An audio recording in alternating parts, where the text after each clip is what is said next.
आज की आगम वाचना प्रारंभ हो उससे पूर्व प्रतिदिन की भांति आज के वंदना के क्रम में मैं निवेदन कर रहा हूं। उत्तर भारतीय प्रवर्तक महासाध्वी श्री सुधाजी महाराज, आगम रसिका महासाध्वी श्री संतोष महाराज, संघ केतु श्री श्रुति जी महाराज, थाना 13 के साथ अपनी सामूहिक वंदना उपाध्याय श्री जी के प्रति आप समर्पित करेंगी। अपनी वंदना का पाठ प्रारंभ करें। टिकटों का पाठ प्रारंभ करें।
जी।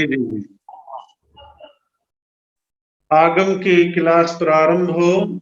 आगम की क्लास प्रारंभ होने से पहले मैं 2 सूचनाएं दे रहा हूं। सभी साधु साध्वियां ध्यानपूर्वक उसको सुन लेंगे।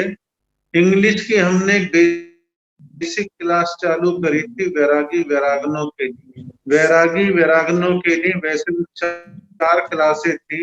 सामान्य हिंदी, सामान्य संस्कृत, सामान्य इंग्लिश और सामान्य मैथ। लेकिन उसके अंदर वैरागी वैरागनों के अतिरिक्त छोटी उम्र और छोटी दीक्षा वाले कुछ साधु साध्वियां भी इंग्लिश पढ़ने के लिए पधारे हैं।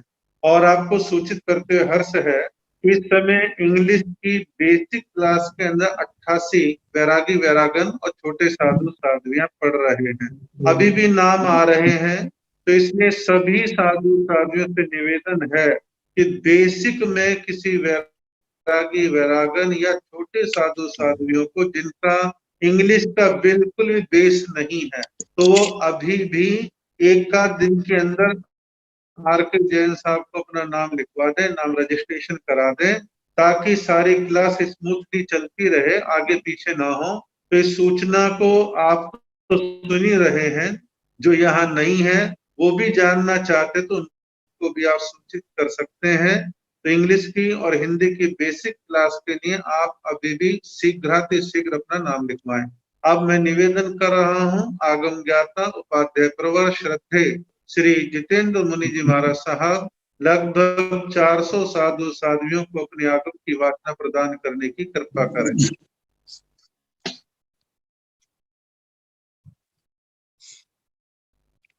नमो अरिहंताण, नमो सिद्धाण, नमो आयर्याण, नमो उवध्याण, नमो लोये समसाहुण, एसो पंच नमोकारो सावकावपणासनो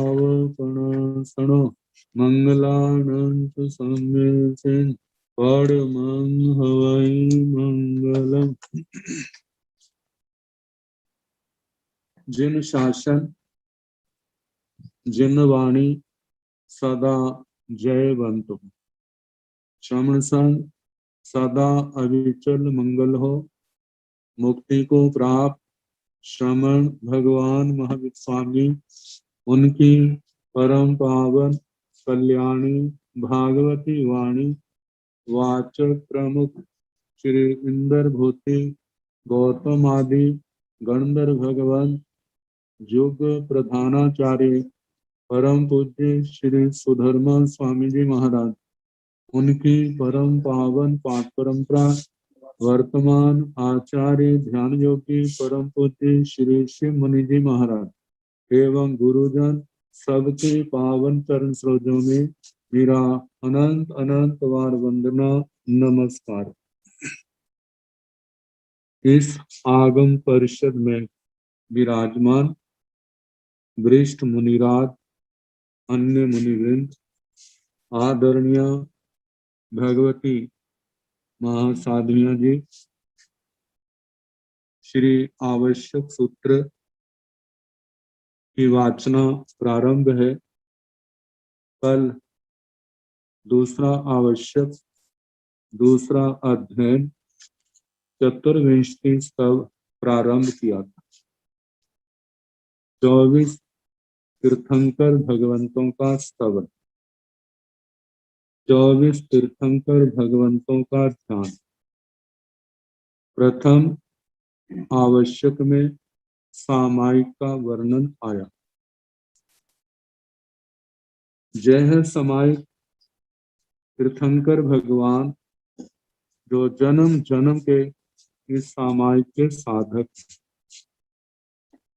जिन्होंने सामायिक चरित्र का स्वयं पालन किया और इसका उपदेश किया। जय सामायिक चरित्र जिसका पालन करके अनंत जीव संसार को पार कर गए। तीर्थंकर भगवान हमारे आदर्श, जिनका ध्यान, प्रतिपल ध्यान हमारी आत्मा के अंदर सुप्त बल को जगाने वाला है, प्रेरणा देने वाला है। इसलिए दूसरे आवश्यक में जिन्होंने इस सामायिक का उपदेश किया, स्वयं आचरण किया, पालन करने की प्रेरणा दी, उनका ध्यान, उनका नाम, उनको नमन, उनका गुणगान इस चतुर्विंशति स्तव में आ रहा। तो इसमें 7 गाथाएं, प्रथम गाथा का वर्णन कल सुनाया था। भगवान कैसे हैं? लोगस उज्जोय गरे, लोक का प्रकाश करने वाले। इस 14 राजू लोक में कहाँ क्या है, जीव का परिभ्रमण कैसा, उद्गल का परिभ्रमण कैसा, कैसे इनकी गति चल रही है, आगमों के अंदर इतना विस्तार से वर्णन किया है। जो एक स्थान से पुनः चवित हो जाता है, जीव चला जाता है, उद्गल चला जाता है, पुनः उस स्थान पर आता है, परिभ्रमण करते करते कितने समय के बाद ये सारा लोक का वर्णन भगवान ने किया है। तो लोक के द्रव्यों का, लोक का प्रकाश करने वाले, वर्णन करने वाले, धर्म तीर्थ की स्थापना करने वाले और राग द्वेष के विजेता जिन भगवान, ऐसे अरिहंत तीनों लोकों के पूजनीय उन अरिहंत भगवंतों का मैं कीर्तन करूंगा, उनका नाम लूंगा, उनको वंदना करूंगा, उनका गुणगान करूंगा। जो 24 संख्या में तीर्थंकर भगवान है, जो केवली है, केवल ज्ञान, केवल दर्शन के धारक, जिनका अपना गुण है, सर्वज्ञ सर्वदर्शी। अब अगली गाथाओं के द्वारा, गाथाओं से तीर्थंकर भगवंतों का नाम और उनको वंदन, इसका वर्णन आएगा। एक गाथा में 8 तीर्थंकर भगवंतों का वर्णन है। ओ सब मध्यं च वंदे संभव मभिनंदनं च सुमयीं च पौंपहं सुपासं जीर्णं च चंदपहं वंदे। ये दूसरी गाथा, जहाँ पर पहले चरण में 2 तीर्थंकर भगवंतों का नाम लिया है और बंदे कह करके उनको वंदना की। ऊसभम अजियम, ये संधि विच्छेद है। ऊसभम जब हम इकट्ठा पढ़ते हैं तो ऊसभ मध्यम बोलते हैं, जब अलग अलग बोलेंगे तो म का अनुस्वार हो जाएगा, तो ऊसभम अजियम ये होगा। ऊसभम का अर्थ है ऋषभ जी को और अजियम अजित नाथ जी को। भगवान ऋषभ जी और भगवान अजित जी। च का अर्थ है और बंदे मैं वंदना करता हूँ। वंदना धातु जो है बदि अभिवादन और स्तुति अर्थ में आती है। अभिवादन नमस्कार करना और स्तुति उनका गुणगान करना। तो भगवान ऋषभ जी को और भगवान अजित नाथ जी को मैं वंदना करता हूँ। आगे संभवं संभवमभिनंदनं च सुमयि च। दूसरे चरण में 3 तीर्थंकर भगवंतों का नाम आया है। संभवम संभव जी को, अभिनंदनम अभिनंदन जी को, च और सुमयि च और सुमति जी को। इन 3 तीर्थंकर भगवंतों को भी मैं वंदना नमस्कार करता हूँ। संभवम संभव जी को, अभिनंदनम अभिनंदन जी को, सोमयी सोमती जी को मैं वंदना करता हूँ। आगे पौम पहम सुपासम, इस तीसरे चरण में 2 तीर्थंकर भगवंतों का नाम आया है। पहुम पहम पदम प्रभ जी को। पदम कमल के समान जिनकी प्रभा है, इस गुण को लेकर के उनका नाम पदम प्रभ जी को और सुपासम सुपार्श जी को। जीणं च चंद पहं वंदे। चौथे चरण में 8वें तीर्थंकर भगवान का नाम आया है। ये सारे के सारे तीर्थंकर क्या है? जीणं, जीणं सबके साथ लगेगा। जीणं राग द्वेष के विजेता। जी जो है जीतने अर्थ में आती है, तो जीतने का मतलब इन तीर्थंकर भगवंतों ने, अरिहंत भगवंतों ने किसको जीता है? जहां पर बाहर के व्यक्तियों को नहीं, इन्होंने आत्मा को जीता, इन्होंने इंद्रियों को जीता, इन्होंने मन को जीता, इन्होंने मोहनी कर्म को जीता, ज्ञानावरणीय दर्शनावरणीय अंतराय कर्म को जीता। और जैसे ही अघाती कर्म समाप्त हुए तो 8 कर्मों के विजेता हुए और सिद्ध गति को प्राप्त हुए। तो इस प्रकार राग द्वेष आदि भाव शत्रुओं के विजेता ये सारे अरिहंत परमात्मा तीर्थंकर भगवान। तो इनमें 8 में है चंदपहं, चंद्र प्रभ जी। चंद्र प्रभ चंद्रमा के समान जिनकी प्रभा शरीर की कांति है, उस नाम से जिनका नाम पड़ा चंद्र प्रभ जी, तो कहा चंद्र प्रभ जी को बंदे वंदना करता हूँ। इस गाथा में 2 बार वंदना आया है। प्रत्येक तीर्थंकर भगवान के साथ जब हम नाम लें तो उनको वंदना करें। भगवान ऋषभ जी को वंदना करता हूँ, भगवान अजित जी को वंदना करता हूँ, ऐसे संभव जी को, अभिनंदन जी को, सुमति जी को, पौम पहम पदम प्रभ जी को, सुपासम सुपार्श्व जी को, जीणं च राग द्वेष के जो सब विजेता है, ऐसे चंद्र प्रभ जी को मैं वंदना करता हूँ। आगे दूसरी गाथा है जिसमें 9वें तीर्थंकर भगवान से लेकर के 16वें तीर्थंकर भगवान तक 8 तीर्थंकर भगवंतों का वर्णन है। तो विहिंच उपदंतं श्रीयल श्रीजंस वासो बुद्धंच विमल मनंतं च दीनं धम्मं संतिं च वंदामि। ये जो प्रति हमारे सामने है व्यावर की, इसमें सुविहंग जे छपा है, इसके साथ ह को के साथ छोटी ईकार की मात्रा आनी चाहिए, इसको ठीक कर लेना चाहिए। सुविहिंग च उपदंतं। 9वें तीर्थंकर भगवान है सुविधि नाथ, सुविधि जी।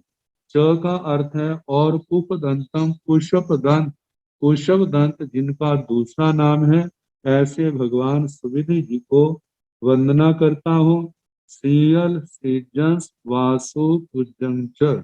10वें तीर्थंकर भगवान है सीयल शीतल नाथ जी, और 11वें तीर्थंकर भगवान है सीजंस श्रेयांस जी, और 12वें तीर्थंकर भगवान है वासु पूजं वासु पूज्य जी को च, और वासु पूज्य जी को आगे विमल अनंतं च जिणं, विमलम अनंतं च जिणं, विमलम भगवान विमल जी को, अनंतं च जिणं राग द्वेष को, जिणं राग द्वेष को जीतने वाले, अनंतं भगवान अनंत जी को, धम्मं संतिं च वंदामि भगवान धर्म जी को, संतिं च और भगवान शांति जी को, वंदामि मैं वंदना नमस्कार करता हूँ। जहाँ पर वंदना का केवल एक ही एक ही बार प्रयोग हुआ है, लेकिन ये सबके लिए है। भगवान सुविधि जी को भगवान पुष्पदंत जिनका दूसरा नाम है, और भगवान शीतल जी, भगवान श्रेयांस जी, भगवान वासुपूज्य जी, भगवान विमल जी, भगवान अनंत जी, जीणम जो सब तीर्थंकर भगवान राग द्वेष आदि के दोषों के विजेता है, भगवान धर्म जी, भगवान शांति जी, इन सबको मैं वंदामि मैं वंदना नमस्कार करता हूँ। इस प्रकार इन दो गाथाओं में 8 तीर्थंकरों का तीर्थंकर भगवंतों का वर्णन आया। ऐसे 16 तीर्थंकर भगवंतों का वर्णन हुआ। अब इसके आगे कुंथुम अरं च मल्लिं वंदे मुनि सुवयं नमि जिनं च वंदामि ऋठनेमि पासं तः बद्धमानं च। कुंथुम भगवान कुंथो जी, अरंग भगवान आर जी, च का अर्थ है और, मल्लिंग भगवान मल्ली जी, इनको वंदे मैं वंदना करता हूँ। मुनि सुवयं नमि जिनंच भगवान मुनि सुव्रत जी को, नमि जिनंच राग द्वेष के विजेता जिन भगवान नमि जी, इनको मैं वंदे वंदना करता हूँ। वंदामि रिठ नेमि, वंदामि मैं वंदना करता हूँ, रिठ नेमि भगवान अरिष्ट नेमि जी को मैं वंदना करता हूँ। आगे पासं तह बद्ध मानंच, पासं भगवान पार्श जी को, तह तथा बद्ध मानंच भगवान वर्धमान जी को, च और इन सबको मैं वंदना करता हूँ। तो भगवान कुंथुनाथ जी, भगवान आरती, भगवान मल्ली जी, भगवान मुनि सुब्रत स्वामी जी, भगवान नवीनाथ जी, जीणंग विराग देश के विजेता, अरिष्ट नेमिंग भगवान अरिष्ट नेमी जी, भगवान पार्श्वनाथ जी, पासंग बद्ध मानंच भगवान वर्धमान जी, इन सबको वंदामि मैं वंदना करता हूँ। इस प्रकार इन 3 गाथाओं में, दूसरी तीसरी चौथी गाथा में 24 तीर्थंकर भगवंतों का नाम का वर्णन आया और उनको वंदना की। तो अब इसके आगे गुण गान है। एवं मय अभिथुआ विहूय रयमला पहीन चर मरणा 24 जीणवरा तिथेरा में पश्यन्तु।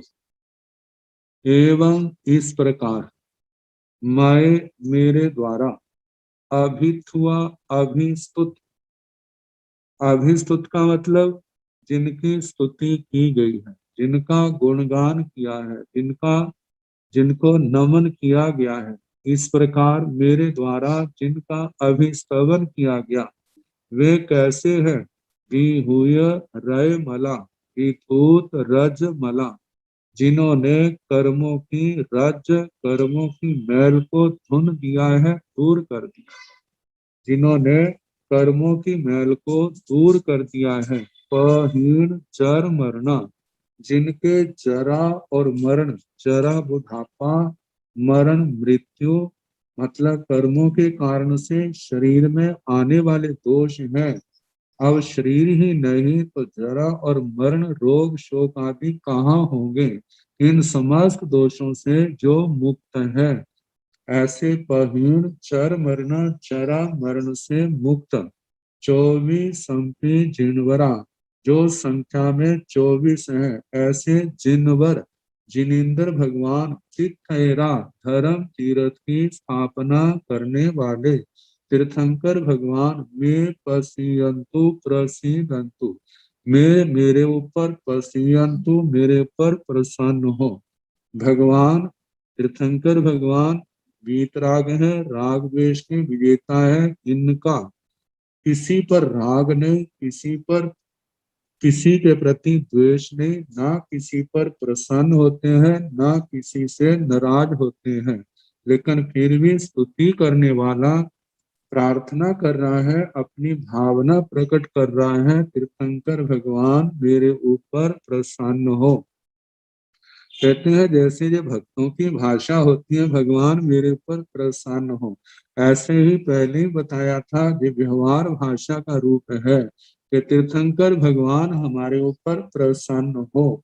आगे इत्य वंदीय महिया जे लोग उत्तम सिद्धा, आरोग्य वो ही लाभम समाहिवर मुत्तमम दिंतो। इत्य जिनका कीर्तन किया है, जिनका नाम दिया है। वंदीय जिनको मैंने वंदना की है। महिय जिनके लिए कहा जाता है, जिनकी मैंने भाव पूजा की है। जे ए लोग उत्तम सिद्धा, जे ए थे जो जे लोक के उत्तम सिद्ध भगवान है, लोक में उत्तम सिद्ध है, सर्वश्रेष्ठ है, सर्वोत्तम है। ऐसे तीर्थंकर भगवान मेरे को दिंतु दे में, क्या दे में, मतलब इनके आलंबन से मेरे को क्या प्राप्त हो। आरोग्य बोहि लाभम, मेरे को आरोग्यता की प्राप्ति हो, मेरे को बोधि लाभ की प्राप्ति हो। समाहिवर मुत्तमम दिंतु, मेरे को उत्तम समाधि की प्राप्ति हो। तीर्थंकर भगवान वैसे तो किसी को देते नहीं है, लेकिन इनकी भक्ति करने वाले, इनके द्वारा बताए गए मार्ग पर चलने वाले, वो चलने वाला साधक अपनी भावना भाता है कि मेरे को किसी संसार की भौतिक वस्तु की आवश्यकता नहीं है। यदि मेरा लक्ष्य जो है वो तो उत्तम समाधि है, जो कब प्राप्त होनी है, जब कर्म क्षय होंगे। कर्मों को क्षय करने का मार्ग कौन सा है? कर्मों को क्षय करने का मार्ग है बोधि लाभ, बोधि। तो कहा जे आरोग्य, जो भावना भाई है, मेरे को क्या मिले? आरोग्यता। आरोग्यता के दो रूप हैं। पहला रूप है शारीरिक आरोग्यता और दूसरा रूप है आत्मा की आरोग्यता। शारीरिक आरोग्यता तो हम औषधि आदि के द्वारा भी प्राप्त कर सकते हैं, लेकिन आत्मा की आरोग्यता जो है वह औषधियों से संभव नहीं है, वह तो कर्मों के क्षय से ही संभव है। कर्म क्षय कैसे होंगे? ये तो धर्म आराधना से होंगे।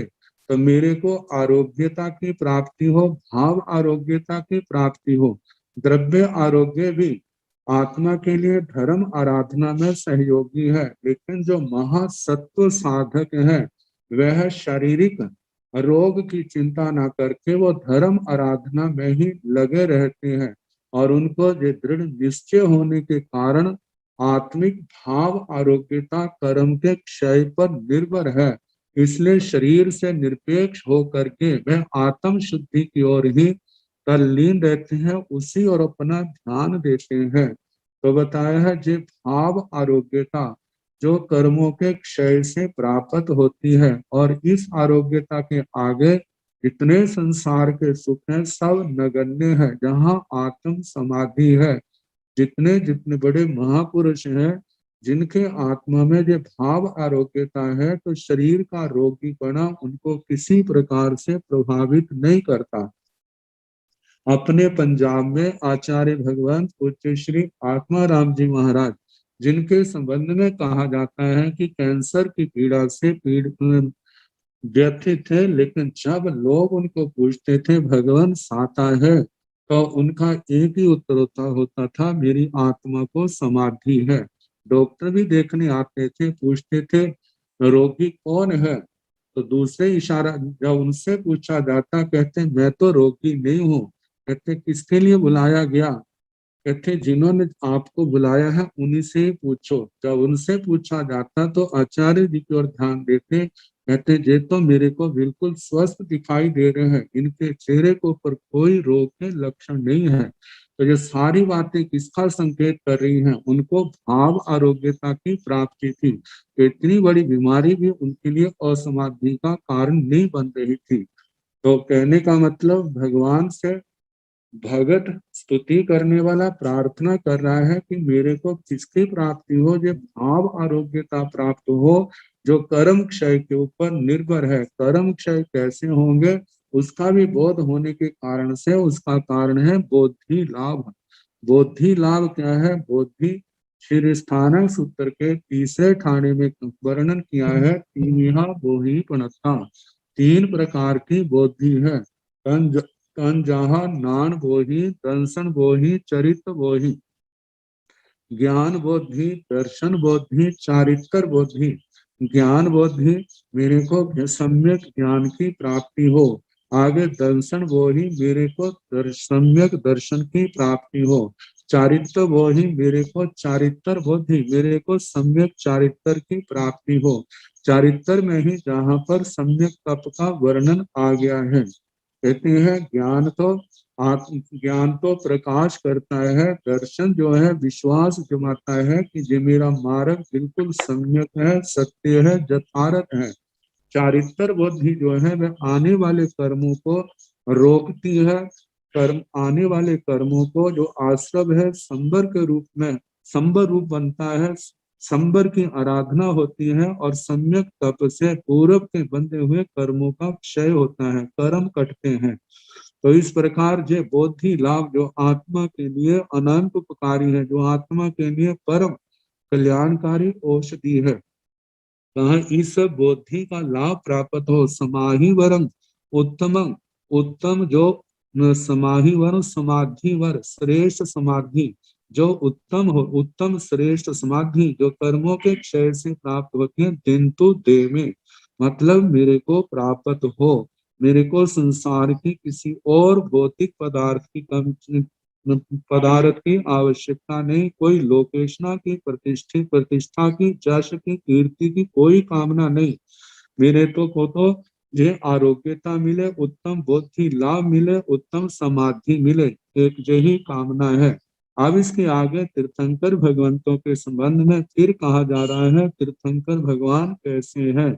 चंदेशु निमल्लेरा आय चेसु अहियम पया सैरा सागर भर गंभीरा सिद्धा सिद्धि मम दिशंतो। चंदेशु निमल्लेरा कहा जाता है, चंद्रमा बहुत निर्मल है, बड़ा कमनीय है, बड़ी कांति है। लेकिन अरिहंत परमात्मा, सिद्ध परमात्मा वो कैसे हैं, चंद्रमा से केवल एक चंद्रमा नहीं, अनेक अनेक चंद्रमा, उनसे भी अरिहंत परमात्मा, सिद्ध परमात्मा उनसे भी निर्मल है। चंद्रमा के ऊपर तो केवल कुछ कांति दिखाई देती है, लेकिन अरिहंत सिद्ध परमात्मा तो आठों कर्मों की मैल से सर्वथा मुक्त है। इसलिए उनकी कांति का क्या कहना। तो फिर भी व्यवहार में कहा जाता है कि अनगिनत चंद्रमाओं से भी जो निर्मल है, आईचेसु अहियम पया सैरा, अनेक अनेक सूर्यों से भी अधिक पया सैरा प्रकाश करने वाले हैं। ये सूर्य आदि तो केवल भौतिक वस्तुओं को ही प्रकाशित करते हैं, लेकिन तीर्थंकर भगवान जो है अपने केवल ज्ञान के द्वारा रूपी अरूपी समस्त पदार्थों का प्रकाश वर्णन करने वाले हैं। और फरमाया है कि ये प्रकाश करने वाले, जहाँ भौतिक वस्तुएं हैं वहां पर अभौतिक वस्तुएं भी, आध्यात्मिक प्रकाश। तो इस तीर्थंकर भगवान तो इस समय सिद्ध गति को प्राप्त हो गए हैं, लेकिन उनके द्वारा दिया गया जो उपदेश है, उनके उनके जो प्रवचन है वो आज भी भव्य आत्माओं के हृदय के अंधकार को दूर कर रहे हैं। तो कहा अरिहंत परमात्मा, सिद्ध परमात्मा तो सूर्यों से भी अधिक प्रकाश करने वाले हैं। एक एक सूर्य जो है कितना, इसका तो केवल लाखों योजन तक का जो इसका वर्णन आता है कि इतने हजारों योजन तक इसका प्रकाश है, उससे आगे नहीं। लेकिन तीर्थंकर भगवान अरिहंत परमात्मा जब अरिहंत दशा में थे, सिद्ध परमात्मा, तब तक लोग 14 राज्य लोग जो असंख्यात कोटा कोटि योजन प्रमाण है, अलोक में भी जिनका ज्ञान निराबाद है, इतना उनका प्रकाश है। तो जहाँ इनके आगे सूर्य का क्या स्थान है, देखा जाए तो कुछ भी नहीं। ऐसे ये 24 के 24 तीर्थंकर भगवान, उपलक्षण से जितने भी तीर्थंकर भगवान, उनकी 24 हो गई हैं इस अवसर्पणी काल में, उत्सर्पणी काल में, भरत क्षेत्रों में, रावक क्षेत्रों में, महाविजय क्षेत्रों में, इन सब जितने तीर्थंकर भगवान है, उनका सबका ज्ञान एक समान है। एक समान होने के कारण उनके लिए भी जो शब्द आते हैं वो भी अनगिनत सूर्य से भी अधिक ज्ञान का प्रकाश करने वाले हैं। और भगवान कैसे हैं, सागर वर गंभीरा। सागर वर, जो सागरों में, समुद्रों में सबसे बड़ा है, वह कौन है, स्वयंभू रमण समुद्र। स्वयंभू रमण समुद्र के समान देखा जाए तो स्वयंभू रमण समुद्र तो क्या, भगवान तो उनसे भी अनंत गुना ज्यादा गंभीर है। ऐसे ऐसे अरिहंत परमात्मा, सिद्ध परमात्मा, सिद्धा, जो आठों कर्मों के बंधनों से मुक्त हो गए हैं। सिद्धि मम दिशंतु, मम मेरे को, सिद्धि दिशंतु, मेरे को सिद्ध गति प्रदान करे। मतलब इनके आलंबन से मुझे सिद्ध गति, मोक्ष की प्राप्ति हो। इस प्रकार लोगस के पाठ के द्वारा 24 तीर्थंकर भगवंतों का स्तवन किया। 24 तीर्थंकर भगवान कैसी उत्तम श्रेष्ठ आत्माएं हैं। कहते हैं जो व्यक्ति जिसका आलंबन लेता है, जिसका ध्यान करता है, एक दिन बढ़ते बढ़ते वह उसी जैसा बन जाता है। इसलिए हमारे आचार्यों ने, हमारे भगवान ने हमारे सामने समाई के बाद ये आदर्श रखा। तुम्हें भी क्या करना है, चाहे उठते हो बैठते हो, हर समय आपका ध्यान क्या रहना चाहिए, पवित्र रहना चाहिए।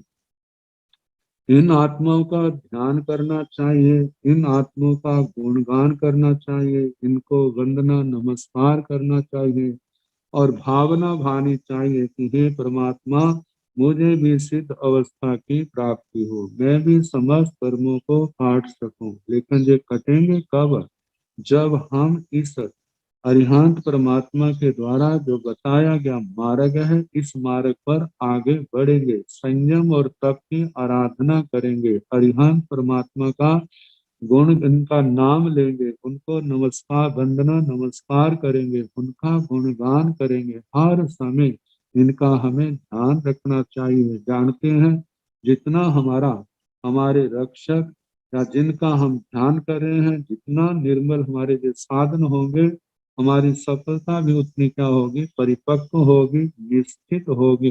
तो इस प्रकार दूसरे आवश्यक का वर्णन हुआ, जहां पर एक शब्द आया है महिया।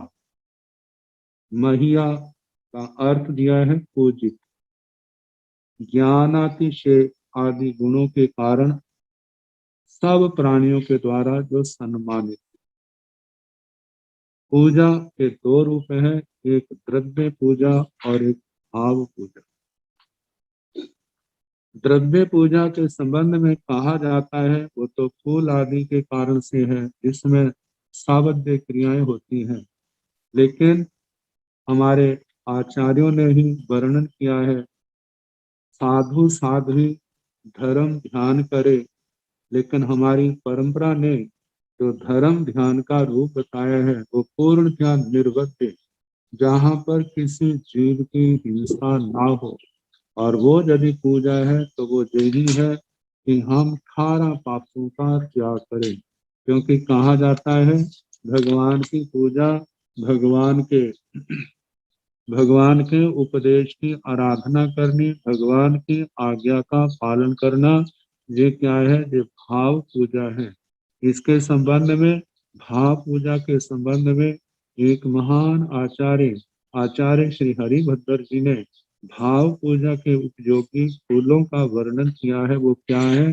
अहिंसा, सत्यम, अस्तेयम, ब्रह्मचर्यम, असंगता, गुरु भक्ति, तपो ज्ञानम, सत पुष्पाणि प्रचक्षते। कहते हैं जो फूल कहे हैं जो बड़े श्रेष्ठ हैं, कौन सा है? अहिंसा, दूसरा है सत्य, तीसरा है अस्तेय, चौथा है ब्रह्मचर्य, पांचवा है असंगता, अनासक्ति, अपरिग्रह वृत्ति, आगे छठा है गुरु भक्ति, गुरुओं के प्रति भक्ति भाव, आगे सातवां है तपस्या, आठवां है ज्ञान।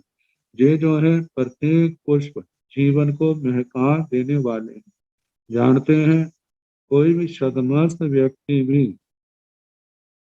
जब कोई उसकी आज्ञा का पालन करता है तो आज्ञा पालन करने वाले के ऊपर उसकी विशेष प्रसन्नता होती है। तो अरिहंत परमात्मा का भी उपदेश जो है यही है, छह काया के जीवों की रक्षा करें, अहिंसा आदि व्रतों का पालन करें, पांच समिति, तीन गुप्ती का पालन करें। आखिर परमात्मा का, अरिहंत परमात्मा के जो उपदेश उन्होंने निर्ग्रंथ प्रवचन दिया, उसके पीछे मूल भावना यही थी कि जीव रक्षा हो। जीव रक्षा कैसे होगी? जब आत्मा छह काया के जीवों की रक्षा करेंगे, जब वो 18 पापों का त्याग करेंगे, पांच समिति, तीन गुप्ती का पालन करने वाले ऐसे जीव ही संसार के समस्त कर्मों को क्षय करके केवल ज्ञान, केवल दर्शन पाके सिद्ध गति को प्राप्त करने वाले होते हैं।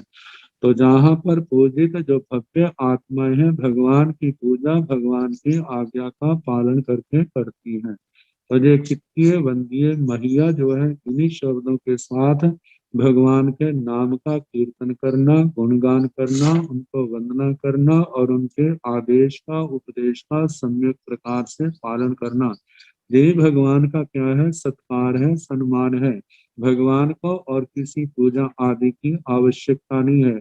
आवश्यकता तो इनकी भी नहीं, लेकिन उनका जो लक्ष्य है कि ये जिन शासन, निर्ग्रंथ प्रवचन चारों ओर फैले, भव्य आत्माएं इसको सुने, अपने जीवन में स्थान दें।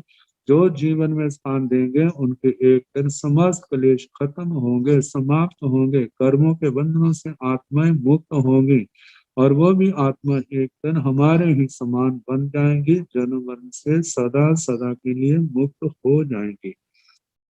तो इस प्रकार दूसरे आवश्यक का वर्णन। अब तीसरा आवश्यक है वंदना।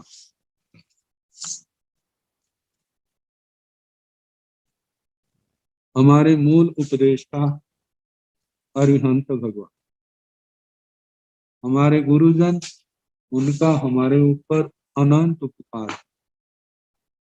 ये उपकार कैसे हुआ? उन्होंने अरिहंत परमात्मा का हमें निर्ग्रंथ प्रवचन सुनाया, जिसको सुन करके हमें आत्मा का, परमात्मा का, धर्म अधर्म का, नौ तत्वों का, छह द्रव्यों का, लोक अलोक का जो सारा ज्ञान, अरिहंत परमात्मा तो हमारे पास नहीं, जिनका इस संसार के ऊपर अनंत उपकार है, लेकिन उनसे जोड़ने वाले, उनके धर्म का प्रकाश करने वाले वो हमारे गुरुजन। इतना उपकार किया देखा जाए तो वर्तमान में अरिहंत परमात्मा से ज्यादा गुरुजनों का उपकार, जिन्होंने हमारे आत्मा के अंदर कब से बसा हुआ जो मिथ्यात्व का अंधकार, ये ज्ञान शास्त्री वाणी का वीतराग वाणी सुना करके उन्होंने हमारे मिथ्यात्व के अंधकार को दूर किया। जिन्होंने अच्छा क्या है, बुरा क्या है, आत्मा के लिए हितकारी क्या है, अहितकारी क्या है, ये सारा बताया। नौ तत्वों का ज्ञान, जिसमें जीव, अजीव, पुण्य, पाप, आश्रव, संबंध, नेत्रा, बंध, मोक्ष, जिसके अंदर सारे निर्ग्रंथ प्रवचन का सार है, जिसमें भगवान ने, गुरुजनों ने भगवान की वाणी सुनाते हुए कहा कि जीव क्या है, जीव कितने प्रकार के हैं, ये सारा वर्णन किया। दो प्रकार के जीव, सिद्ध भगवान और संसारी जीव हैं। सिद्ध भगवान तो आठों कर्मों से मुक्त हो गए हैं, सम्यक ज्ञान दर्शन चारित्र की सम्यक तप की आराधना करके वो तो कर्मों के बंधन से मुक्त हो गए। संसारी जीव हैं जिनके पांच रूप हैं, एक इंद्रिय, दो इंद्रिय, तीन इंद्रिय, चार इंद्रिय, पांच इंद्रिय। अब इनके आगे भेद उपभेद है। एक इंद्रिय में पृथ्वी काय के जीव, अप काय के, तेजस काय, वायु काय, वनस्पति काय, ये जीव आए हैं। ये पृथ्वी काय में दो भेद आगे सूक्ष्म है, बादर है, फिर इनके आगे दो दो भेद पर्याप्त और पर्याप्त। ऐसे अप काय के, तेजस काय के, वायु काय के, वनस्पति काय के, जहां पर भी सूक्ष्म है, बादर सूक्ष्म है, जो अनंत काय के जीव है। बादर दो प्रकार के, एक साधारण है, एक प्रत्येक है। ये भी दो दो प्रकार के पर्याप्त और पर्याप्त हैं। आगे दो इंद्रिय जीव, तीन इंद्रिय जीव, चार इंद्रिय जीव, जो ये भी दो दो भेद हैं। पर्याप्त और पर्याप्त आगे पंच इंद्रियों के चार भेद हैं। नारकी है, त्र्यंच है, मनुष्य है, देवगति के जीव है। नारकियों में कितना वर्णन आता है, जैसे कि 7 नरक पृथ्वियां हैं, गम्मा, वंशा, शीला, अंजना, रिष्टा, मगा, मागवती। रत्न के गोत्र 7 हैं, रत्न प्रभा, शर्करा प्रभा, बालू का प्रभा, पंख प्रभा, धूम प्रभा, तम प्रभा, तम तम प्रभा। कैसे नरकों में जीव मठारा पापों का सेवन करके वहां पर जन्मते हैं, कैसे अनंत दुखों को भोगते हैं। कैसा कैसा उनका वर्णन है। पहली नरक का, दूसरी नरक का, तीसरी नरक, चौथी, पांचवी, छठी, सातवीं, ऐसे सातों नरकों का। फिर त्रिंचों का वर्णन आता है। त्रिंचों में जलचर, स्थलचर, केचर, उर्पुर, भुजपुर, ये सारा कितना गेय विषय है। कैसे जीव अपने कर्म बंध के अनुसार कैसी कैसी क्रियाएं दुख सुख का अनुभव कर रहे हैं। मनुष्य गति में कर्म भूमिया है, अकर्म भूमिया है, अंतरद्वीप है, गर्भज मनुष्य है, समूर्ष मनुष्य है। कितना विस्तार से भगवान ने वर्णन किया, गुरुजनों ने हमारे को सुनाया। आगे इसके आगे देव गति का वर्णन किया। 4 प्रकार की देव जातियां हैं, भवनपति, बाण व्यंतर, ज्योतिषी, वैमानिक, और इनमें भी भवनपतियों में असुर कुमार से लेकर स्तनित कुमारों तक। आगे पिशाच, बाण व्यंतर, पिशाच, भूत, यक्ष, राक्षस, किन्नर आदि जितने 16 प्रकार के हैं। फिर आगे ज्योतिषी, चंद्रमा, सूर्य, ग्रह, नक्षत्र, तारा, इन विमानों में पैदा होने वाले ज्योतिषी, देव देवियां। और आगे वैमानिकों में ये पहले देव से देवलोक से सोधर्म देवलोक, ईशान देवलोक, संत कुमार, महेंद्र, ऐसे चलते चलते 26 में सर्वाश्रित तक देवलोकों का वर्णन आता है। कैसे किलबिशियों का संसार।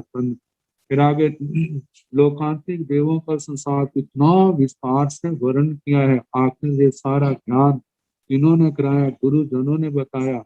कैसे ये जीव इस संसार में भटकता है, जैसे जीव की पहचान कराई, अजीव जड़ पदार्थों की पहचान कराई। कैसे आत्म पुण्य का बंध होता है, वो 9 कारण बताए। कैसे पाप का बंध होता है, 18 कारण बताए। कैसे 9 प्रकार से पुण्य बांधा जाता है, 42 प्रकार से पुण्य भोगा जाता है। आगे 18 प्रकार से पाप बांधा जाता है, 82 प्रकार से पाप भोगा जाता है। कैसे आश्रम के भेद बताए, 5 भी है, 20 भी है, 42 भेद भी है, 57 भेद भी है। ऐसे संबर के भेद है, 57 5 भी है, 20 भी है, 57 भेद भी है। सबका वर्णन किया। ये कर्म कैसे बांधे जाते हैं, कैसे आत्मा इनको रोक आश्रम को रोकता है, वो संबर के द्वारा बताया। कैसे कर्मों की निर्जरा होती है, तो वहां 12 प्रकार का तप का वर्णन किया। जैसे अनशन, उनोद्री, भिक्षाचरी, रस परित्याग, काय क्लेश, प्रतिसंहिता, प्रायश्चित, विनय, व्यावृत्ति, स्वाध्याय, ज्ञान, व्युत्सर्ग, विस्तार से इस तप का वर्णन भी बताया। कैसे कर्म जीव बांधता है, जो कर्म कैसे आत्मा के साथ चिपते हैं। जो बंध 4 प्रकार का बताया, प्रकृति बंध, स्थिति बंध, अनुभाग बंध, प्रदेश बंध। प्रकृति बंध में 8 मूल प्रकृतियां हैं, 148 उत्तर प्रकृतियां हैं। स्थिति बंध में इन कर्मों का जघन्य बंध काल कितना है, उत्कृष्ट बंध काल की स्थिति काल कितना है, कितना अबाधा काल है, सारा इसके अंदर वर्णन आता है। फिर आगे अनुभाग वन में बताया कर्मों के अंदर शक्ति पड़ती है, उनका सामर्थ्य आता है। ये कर्म कितना कैसा फल देगा, कम देगा, ज्यादा देगा। आठों कर्म ज्ञानावरणी कैसे बनता है, कौन कौन से कारणों से बनता है, कैसे भोगा जाता है, ऐसे दर्शनावर्णीय, वेदनीय, मोहनीय, आयु, नाम, गोत्र, अंतराय आठों कर्मों के संबंध में ये प्रदेश बंद क्या है, कर्मों के दलित क्या है, इन सब का वर्णन गुरुओं ने हमारे को सुनाया, सिखाया। और उसके आगे आत्मा का मोक्ष कैसे होता है, द्रव्य मोक्ष क्या है, भाव मोक्ष क्या है, आगे अनंतर सिद्ध, परंपर सिद्ध, इन सब का वर्णन कितना कितना विस्तार से समझाया है। जबकि संसार के साधारण प्राणी केवल खाने पीने ऐशो आराम तक सीमित है, लेकिन गुरुओं के चरणों में आना हुआ, उन्होंने ये सब कुछ समझाया और कितना उपकार किया, जिसको सुन करके आत्मा के अंदर सम्यक ज्ञान का प्रकाश होता है, समझ आती है, आत्मा के अंदर प्रेरणा मिलती है। हम ठारा संसार में क्यों भटक रहे हैं, क्यों नरक में जाते हैं, त्रयंत गति में जाने का कारण क्या है, देव गति में मनुष्य गति के क्या कारण है। जब ये सब एहसास होता है, गुरुजन रास्ता दिखा देते हैं, प्रकाश कर देते हैं। अब आत्मा स्वयं निर्णय करता है, मेरे को नरक में नहीं जाना, त्रयंत गति में नहीं जाना, मेरे को तो सारे कर्म क्षय करके उस शाश्वत सिद्ध गति को प्राप्त करना है। ये सारे का सारा उपकार है, किनका है, गुरुजनों का है। तो गुरुजनों ने ऐसा लोकोत्तर उपकार किया है। अब गुरुओं ने तो इतना उपकार किया, अब शिष्य का क्या कर्तव्य है। तो गुरु शिष्य जो है गुरुओं के आगे अपने वंदना के भावों से अपने भाव प्रकट करता है। कहते हैं गुरु जी, जो आपने उपकार किया इसका बदला तो कभी दिया ही नहीं जा सकता, क्योंकि जो दिया जाता है वो संसार की सब चीजें नश्वर है, आपने जो दिया है वो नश्वरता से ऊपर उठा हुआ है, वह तो शाश्वत स्थान को प्राप्त कराने वाला है, जिस पर आप स्वयं ही पहले चल रहे हैं। बस हम आपके चरणों में रहें, आपकी सेवा भक्ति रहे, आपकी आज्ञा का पालन करें, हम आपके समाधि भाव में सहायक हो। हम यही हमारी क्या है, ऋण से उऋण होने का है। जिस मार्ग पर आपने हमें चलाया, ऐसे ही संसार के जीवों को हम भी ऐसे चलाने में सक्षम समर्थ बने। बस व्यवहार भाषा में कहा जाता है कि ऐसा आशीर्वाद रखना, ऐसी हमारे प्रति भावना रखना, हम इस मार्ग पर अस्खलित रूप से बिना स्खलित हुए, बिना भटके हम आगे से आगे बढ़ते रहें। तो अब तीसरे आवश्यक में गुरु वंदना है। जैसे एक छोटी वंदना है, मध्यम वंदना है, बड़ी वंदना है। बड़ी वंदना में इच्छामि कमल समनों का पाठ आता है। अब इस पाठ का उच्चारण करें। इच्छामि कमल समनो बंदियों जावनिताय निसिहियाय अनुजानः मे युगं निसिहि अहो कायं काये संपासं हम निजोभे किलामो अपखिलं बहु सुहेणं भे दिवसो वैकंतो दत्ताभे जवनिचंच भे खामेमि खमा समनो देवसीयं वैकम्मं आवसियाय पडिकमामि खमा समनानं देवसियाय आसायनाय तित्ति सन्नयराय जम तित्ति मिच्छाय मन दुक्कड़ाय वय दुक्कड़ाय काय दुक्कड़ाय कोहाय मानाय मायाय लोहाय सब कालियाय सब मिच्छो भयाराय सब धम्माई कमनाय आसायनाय जो मे देवसियो हरियारो पाओ तस समा समणो पडिकमामि निंदामि गरिहामि अपाणं वो सिरामि। वंदना के पाठ में कुछ इनका शब्दों का अर्थ आज कराएंगे, बाकी फिर जैसे अवसर होगा। पहले इच्छामि क्षमा समणो। क्षमा समणो गुरु जी के लिए संबोधन है। क्षमा समणो क्षमा श्रमण। क्षमा श्रमण, क्षमा की आराधना में, क्षमा की आराधना में ही जिनका श्रम लगा हुआ, देखा जाए तो क्षमा आ गई तो सब कुछ आ गया। श्रमण की पहचान बहुत गुणों से है, लेकिन सबसे बड़ी पहचान वो सहन शक्ति से। सहन शक्ति भी कैसी हो, श्रमण को उपमाएं तो बहुत दी है, लेकिन इस पृथ्वी की उपमा दी, जैसे ये पृथ्वी सर्वम सहा, सब कुछ सहने वाली है, ऐसे ही गुरु जन भी सब कुछ सहने के लिए प्रयास करने वाले। भगवान महावीर स्वामी जी ने, जितने तीर्थंकर भगवान हुए, सब ने इस बात का आदर्श रखा कि जो भी विपरीत परिस्थितियां, कैसी भी अनुकूल पर प्रतिकूल परिस्थितियां आई, अपनी समता में रहने के लिए उन्होंने श्रम किया। तो ऐसे गुरु जी के लिए संबोधन है, क्षमा समणो हे क्षमा श्रमण। इच्छामी मैं चाहता हूँ, बंदियों वंदना करना। मैं आप श्री को वंदना करना चाहता हूँ, मैं आप श्री का अभिवादन करना चाहता हूँ। जावनी जाए नी सिही आए, नी सिही आए ये शरीर का विशेषण है उस शिष्य के। वो शिष्य जिसने 18 पापों का 3 कर्ण 3 योग से परित्याग कर दिया है, ऐसे देह से जाव निचाय यथा शक्ति, जितनी शक्ति है यथा शक्ति इस शरीर से मैं आपको वंदना करना चाहता हूँ।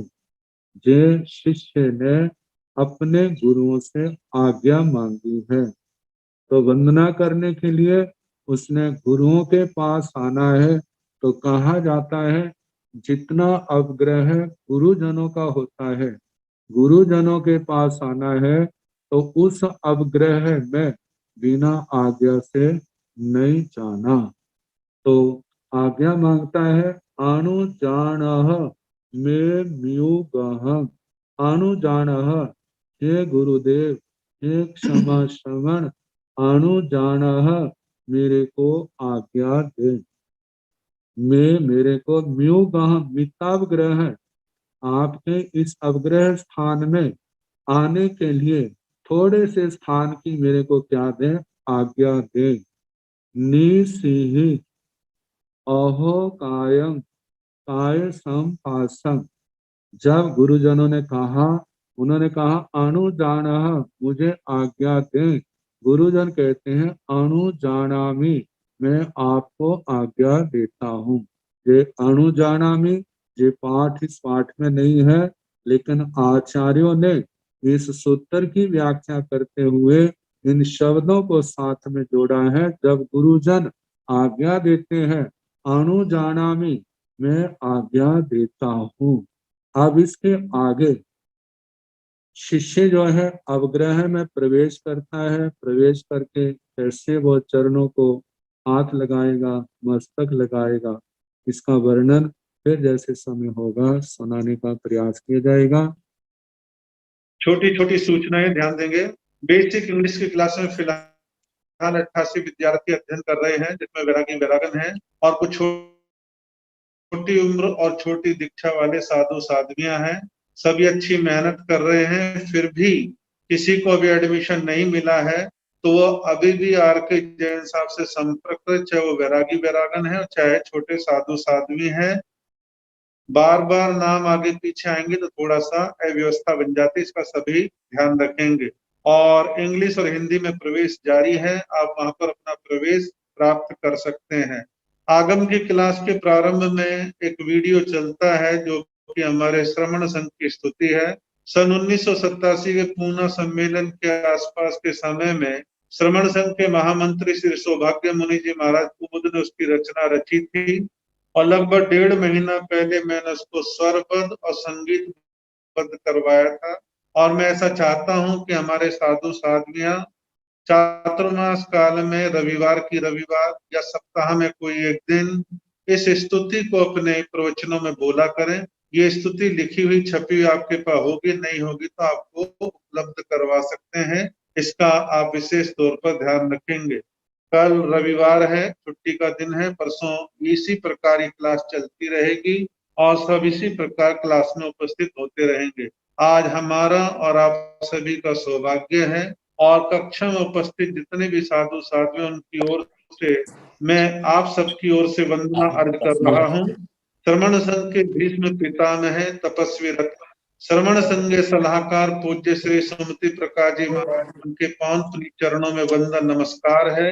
और आप जैसे महान त्यागी तपस्वी संत के पावन चरणों में निवेदन है, विनती है, प्रार्थना है, आप हम सभी को मंगल पाठ प्रदान करने की कृपा करें।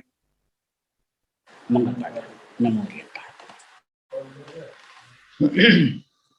चैता भारमासन चकवटी मेहिदियो संति करे लोय पत्तो गई मनुकरम मंगलम भगवान वीरो मंगलम गौतम गणि मंगलम स्थूल भद्राध्या जैन धर्मोस्तु मंगलम सर्व मंगल मांगल्यम सर्व कल्याणकारिणम प्रधानम सर्व धर्माणम जैनम जयति शासनम श्री चतारि मंगलम अरियंता मंगलम सिद्धा मंगलम साहु मंगलम केवली प्रणतो धम्मो मंगल चतारि लोकोत्तमा अरियंता लोकोत्तमा सिद्धा लोकोत्तमा साहु लोकोत्तमा केवली प्रणतो धम्मो लोकोत्तरी शरण पवज्जामि अरियंते शरण पवज्जामि सिद्धे शरण पवज्जामि साहु शरण पवज्जामि केवली प्रणतो धम्मो शरण पवज्जामि। 4 शरण है, दुख हरणे, सुख करने, मंगल करने, आनंद करने और शरण को जो भक्त प्राणयाद्रक्षय धर्म पदु